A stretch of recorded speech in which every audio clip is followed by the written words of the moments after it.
В этом году Сосногорская ЦРБ вошла в федеральную программу «Бережливая поликлиника. Развитие детства и материнства». Более 8 миллионов рублей было выделено на изменение внешнего вида поликлиники и обеспечение комфортной среды для людей с ограниченными возможностями. Сейчас в детской поликлинике продолжаются работы. Будет отремонтирована входная группа, расширена регистратура, появится электронное табло и новая мебель. И самое большое достижение – это наш лифт, который никогда не работал с момента открытия этой поликлиники. И теперь, когда мы говорим о том, что он будет у нас работать, а ремонт уже идет вовсю, и в конечном счете где-то мы рассчитываем к концу ноября-декабря уже будет закончена эта программа, поступит еще и мебель новая медицинская, и оборудование еще будет добавлено для детей. И самое главное, изменится маршрутизация, то есть больным не надо будет так долго сидеть, а если они будут сидеть, то они будут сидеть в комфортных условиях. И мы очень этому рады.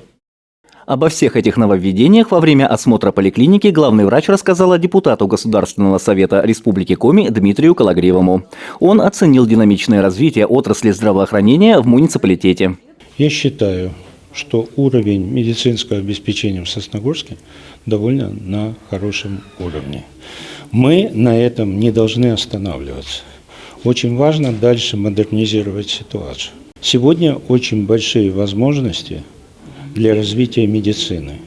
Нужно активно этим заниматься. Нужно нашпиговать нашу больницу всем необходимым оборудованием для того, чтобы сегодня просто-напросто не было белых пятен, что мы что-то не можем и больного куда-то надо отправлять. Всех будем лечить здесь качественно.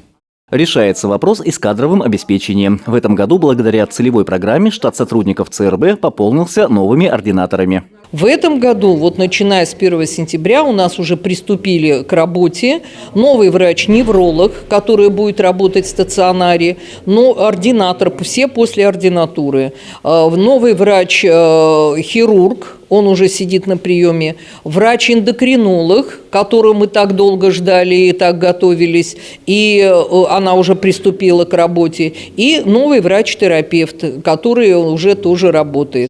По словам Аллы Федосенко, совсем скоро решится одна из острейших проблем нашего здравоохранения – обеспечение жильем медицинских работников. В следующем году будут выделены деньги на приобретение 15 квартир для прибывших докторов. Андрей Калиничев, Наталья Максимова, Евгений Юрин, Вести Тимана, Сосногорск.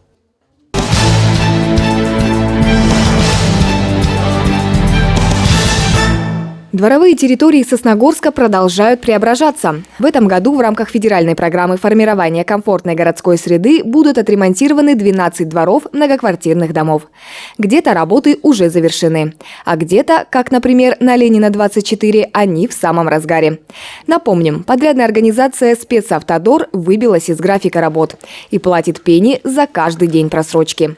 При этом задача муниципалитета – завершить работы по благоустройству дворов в теплое время года.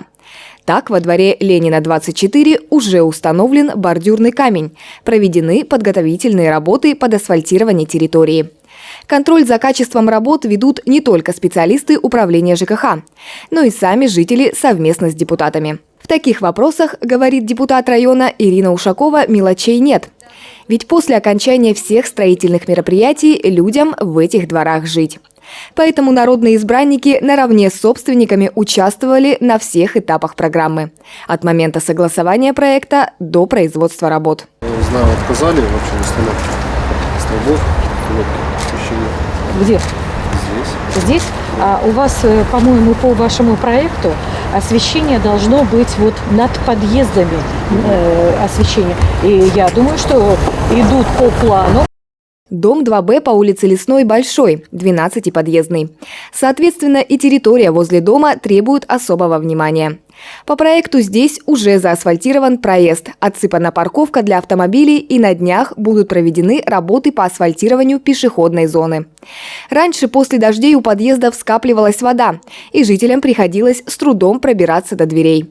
При осмотре двора жители попросили обязательно учесть этот момент и сделать уклон для стока. Радует то, что работы идут своевременно, качественно. Но есть от жителей еще предложения, некоторые нарекания, по которым же, конечно же, предстоит поработать. Благодаря федеральной программе преображается и Нижний Одесс. Здесь запланировано новое асфальтовое покрытие на некоторых участках поселка, дворовая территория и реконструкция 2 стел. В этом году мы акцент ставили в большей степени на общественной территории и асфальтирование. В этом году, конечно, погода вот сейчас не позволяет немножко подрядной организации выйти и завершить работы, но уже начались работы по асфальтированию, то есть асфальтовое бетонное покрытие было снято, это въезд в поселок и придомовая территория Помпинярской 2. Также закончены работы в рамках этой программы. Въездная стела. В этом году как раз провели реконструкцию полностью, сделали дополнительное освещение для того, чтобы при въезде в поселок она ярко и красиво смотрелась. Вот на этом, наверное, все. Ждем в ближайшие дни, что наладится погода и подрядная организация завершит работы по асфальтированию. И въезд в поселок уже будет сделан по всем нормам и требованиям. В прошлом году на площади Ленина в рамках программы ФКГС также была установлена стела «Я люблю Нижний Одесс». К сожалению, из-за рук недобросовестных жителей арт-объект серьезно пострадал. Та стела, которую мы поставили на площади Ленина, в прошлом году, к сожалению, ее у нас разбили. В этом году мы ее также провели реконструкцию, уже установили, уже просмотрели, поехали. Я думаю, что та организация, которая сделала все это в этом году, сделала надежно, установила дополнительные укрепления, и люди будут все-таки бережнее относиться к тем объектам, которые устанавливаются и радуют глаз населения. Федеральная программа формирования комфортной городской среды в рамках национального проекта «Жилье и городская среда» продолжает свое действие. Как рассказали в управлении ЖКХ Сосногорска, к концу этого месяца работы по благоустройству должны завершиться. А уже с 7 сентября в Сосногорске объявлен прием заявок на следующий период.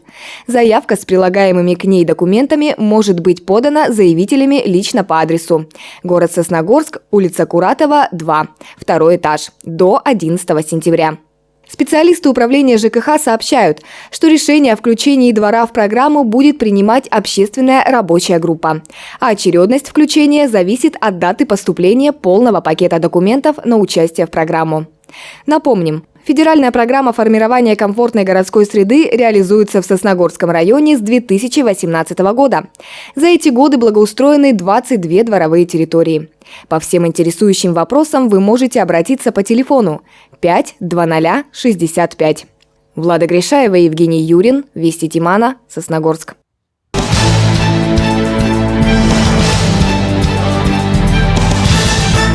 В этом году традиционное августовское совещание руководителей образовательных учреждений района было перенесено на начало сентября. В Доме детского творчества педагогический совет обсудил прошедший учебный год и наметил планы на будущее. Участников совещания поприветствовал депутат Государственного совета Республики Коми Дмитрий Калагривый. Он высказал критику в адрес дистанционного обучения. Слава Богу, что все-таки произошли определенные изменения к 1 сентября, и все-таки было принято единственное правильное решение – открыть школы, и чтобы учить традиционно так, как мы всегда это делали, и так далее. Но при этом мне очень непонятно, что продолжают нас пугать, что вот не сегодня, а завтра мы снова переведем на дистанционное обучение, что так далее, 3, 4, что в конечном итоге, в моем понимании, поломает всю систему обучения детей. Дмитрий Калагривый выразил надежду на то, что страница истории с дистанционным обучением закрыта, и поздравил всех педагогов с началом учебного года. К поздравлениям присоединился и председатель Совета района Андрей Терентьев. Он пожелал учителям благодарных учеников и адекватных родителей. С докладом об итогах деятельности отрасли в прошлом учебном году и приоритетных целях муниципальной системы образования на 2020-2021 учебный год выступила начальник управления образования Ольга Мирошникова. По традиции в начале нового учебного года принято подводить итоги прошлого года и ставить задачи на ближайшую перспективу. Начало 2019 года дало старт совершенно новому проектному подходу к управлению отраслью. Ключевой задачей национального проекта образования является создание условий, в которых нашим детям и нам с вами будет комфортно развиваться. Национальный проект предполагает реализацию 4 основных направлений развития системы образования. Это обновление его содержания, создание необходимой современной инфраструктуры, подготовка соответствующих профессиональных кадров, их переподготовка и повышение квалификации, а также создание наиболее эффективных механизмов управления этой сферой. По итогам прошлого года перечень мероприятий программы развития образования был выполнен в полном объеме. Модернизация образовательного процесса продолжается и в детских садах, и в школах. Летом этого года в 4 школах района проведена огромная работа по созданию центров образования цифрового и гуманитарного профилей «Точка роста». В октябре в центры поступит новое современное оборудование – ноутбуки, 3D-принтер, шлем виртуальной реальности, квадрокоптеры. В 2021 году еще на базе 3 школ района будут созданы центры «Точка роста». Подводя итоги работы за прошлый учебный год, Ольга Кирилловна подробно остановилась на успеваемости учеников, квалификации педагогов, укреплении материально-технической базы. Кроме этого, она обозначила задачи на текущий учебный год, среди которых есть одна, пожалуй, самая важная – повышение качества образования. Андрей Калиничев, Наталья Максимова, Евгений Юрин, Вести Тимана, Сосногорск.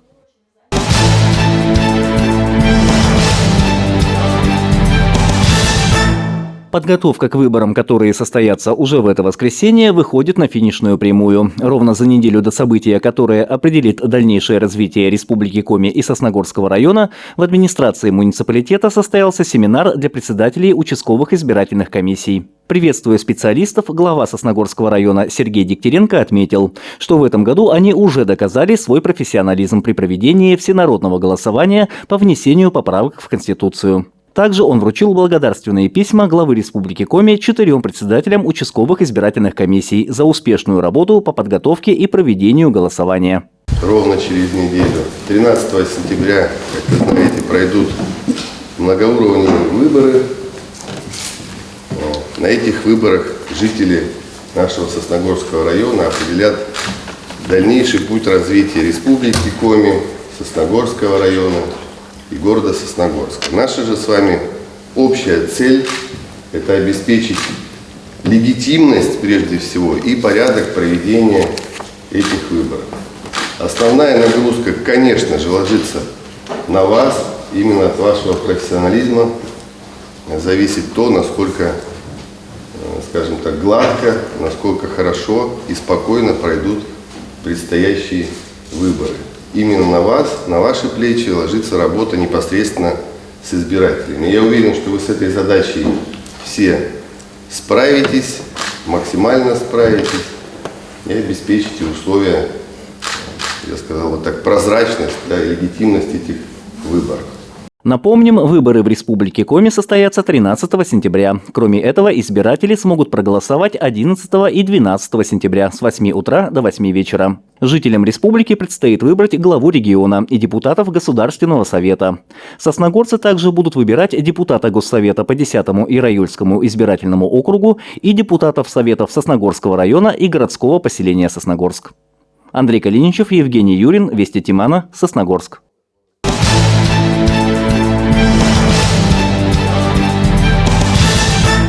Теперь, когда двери учебных организаций открылись для ребят, пришло время и спортивных объектов. Так, например, в рамках республиканского проекта «Народный бюджет» в сфере физкультура и спорт обустроено мини-футбольное поле на стадионе «Локомотив». Кроме этого, за счет усилий руководства спортивного комплекса «Химик» было установлено долгожданное освещение на стадионе. В этом году мы все работы, то, что были запланированы по стадиону «Локомотив», выполнили. Заменили покрытие мини-футбольного поля, заменили ограждение, поставили новые сертифицированные ворота, установили освещение на беговой дорожке. И стадион ждет наших жителей для занятий, тренировок. Работы по подготовке прошли и в Сосногорском физкультурно-оздоровительном комплексе. Здесь провели косметический ремонт и расширили зону фойе.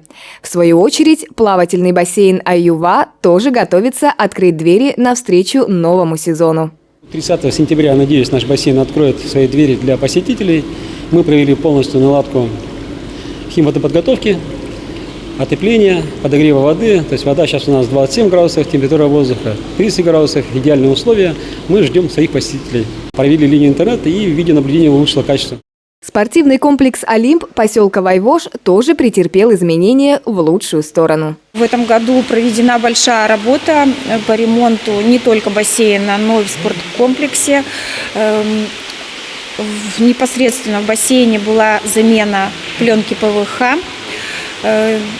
Были выделены деньги из местного бюджета. Также была приобретена хлораторная установка для выработки гипохлорита. Мы выиграли деньги в 15-м конкурсе социальных проектов «Лукойл» Коми. Вот эти деньги были потрачены. Ну и сейчас мы планируем в скором времени запустить бассейн. Ждем наших посетителей. Также проделан косметический ремонт вокруг чаши бассейна. Приобретен тренажер «Беговая дорожка». Ведется монтаж электролизной установки для подготовки воды в бассейне. Полностью готов медицинский кабинет. Успел посмотреть бассейн на Вайвоже. Приятное получил ощущение. Я думаю, что скоро он заработает и детки будут купаться. Вайвож – это наша самая восточная точка нашего района Сосногорского. Здесь живут прекрасные люди. В моем понимании, они заслуживают более достойной жизни. Но для этого нужно работать, нужно решать вопросы, вводить сюда многие социальные программы. Вот сегодня только что мы посетили Вайвожский бассейн. Прекрасное здание. Нужно немножко еще дополнительно влить сюда небольшое финансирование. Решить вопрос окончательно с отоплением. И я думаю, что воевожцы за это скажут большое спасибо.